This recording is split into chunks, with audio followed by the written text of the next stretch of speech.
ప్రముఖ పారిశ్రామికవేత్త, Reliance industries అధినేత, ఆసియాలోనే అత్యంత ధనవంతుడు ముఖేష్ అంబానీ కుమారుడైన అనంత్ అంబానీకి జంతువులు, పక్షుల మీద ప్రేమను ఎప్పుడూ చాటుతూ ఉంటాడాయన.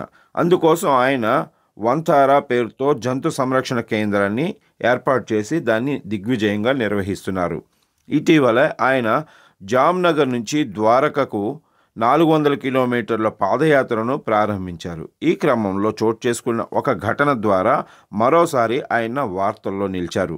అనంత్ అంబానీ తన నడక ప్రయాణం మధ్యలో కోళ్లను రెట్టింపు ధరకు కొనుగోలు చేసి అందరినీ ఆశ్చర్యపరిచారు. దీనికి సంబంధించిన వీడియో సోషల్ మీడియాలో ప్రస్తుతం వైరల్గా మారింది. గత 5 రోజులుగా అనంత్ అంబానీ ప్రతి రాత్రి 10 నుంచి 12 కిలోమీటర్లు పాదయాత్ర చేస్తున్నారు. ఇప్పటికే 60 కిలోమీటర్ల యాత్ర పూర్తి చేశారు. గట్టి భద్రత మధ్య నడక కొనసాగిస్తున్నారు.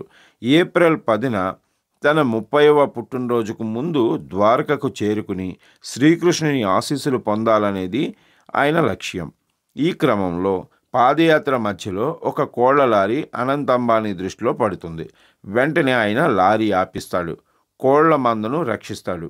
వీడియోలో అతను ఒక పెద్ద లారీ వెనకాల ఒక కోడిని పట్టుకుని లోపల అనేక కోళ్లు ఉన్నట్టు చూడవచ్చు. అనంత్ అంబానీ చుట్టూ భద్రతా సిబ్బంది ఉంటారు. అన్ని కోళ్లను రక్షించమని ఆదేశిస్తున్నట్లు కనిపిస్తుంది.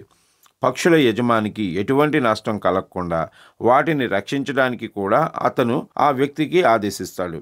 తన తీర్థయాత్రలో అనంత్ అంబానీ మార్గమధ్యంలోని దేవాలయాలలో ఆగి పూజలు చేస్తూ యాత్రను కొనసాగిస్తున్నారు. ఏదైనా పని చేసే ముందు ద్వారకాధీశుడిపై విశ్వాసం ఉంచి ద్వారకాధీశుడిని స్మరించుకోవాలని నేను యువతకు చెప్పాలనుకుంటున్నాను. ఆ పని ఖచ్చితంగా ఎటువంటి అడ్డంకులు లేకుండా పూర్తవుతుంది మరియు దేవుడు ఉన్నప్పుడు ఆందోళన చెందటానికి ఏమీ లేదు అని అనంత్ అంబానీ ఒక వార్తా సంస్థకు తెలిపారు. అనంత్ అంబానీ వన్యప్రాణుల సంరక్షణకు ఎంతో కృషి చేస్తున్నారు.